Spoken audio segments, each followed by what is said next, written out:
Iimbestigahan ng Land Transportation Office ang dahilan ng pagkakahulog ng bus sa Antique na ikinasuwi ng hindi bababa sa 17 katao. Agad namang sinuspinde ng LTFRB ang mga bus ng kumpanyang Ceres na bumabiyahe sa naturang ruta. Si Karen Villanda sa detalye.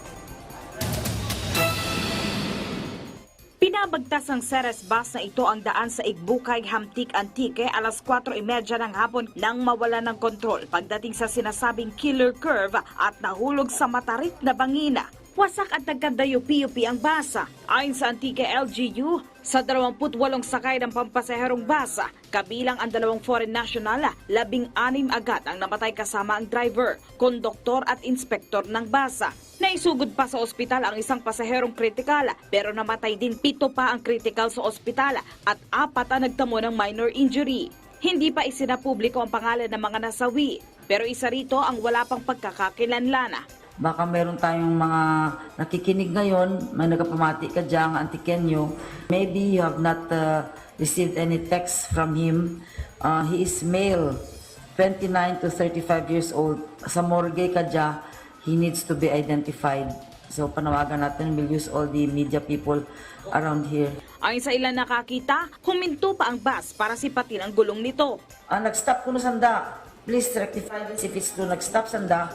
And then the conductor, the driver, were seen talking about a certain tire. Nandun sa baba.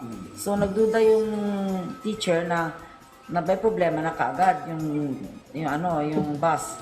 Pero diretso pa rin sila. So pagdating doon, pababa na yun eh. Ayon sa Land Transportation Office, iimbestigahan nila ang dahilan ng aksidente upang mabigyan ng hustisya ang mga namatay na pasahero at hindi na maulit muli ang malagim na aksidente.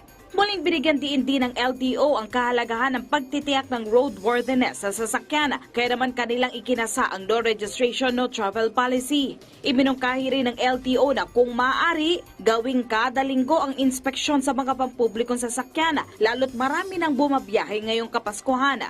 Sinuspende na ng LTFRB ng 70 araw ang operasyon ng 15 bus ng Ceres Bus Company na bumabiyahe sa ruta ng aksidente. Magsasagawa rin sila ng hiwalay na investigasyon dito.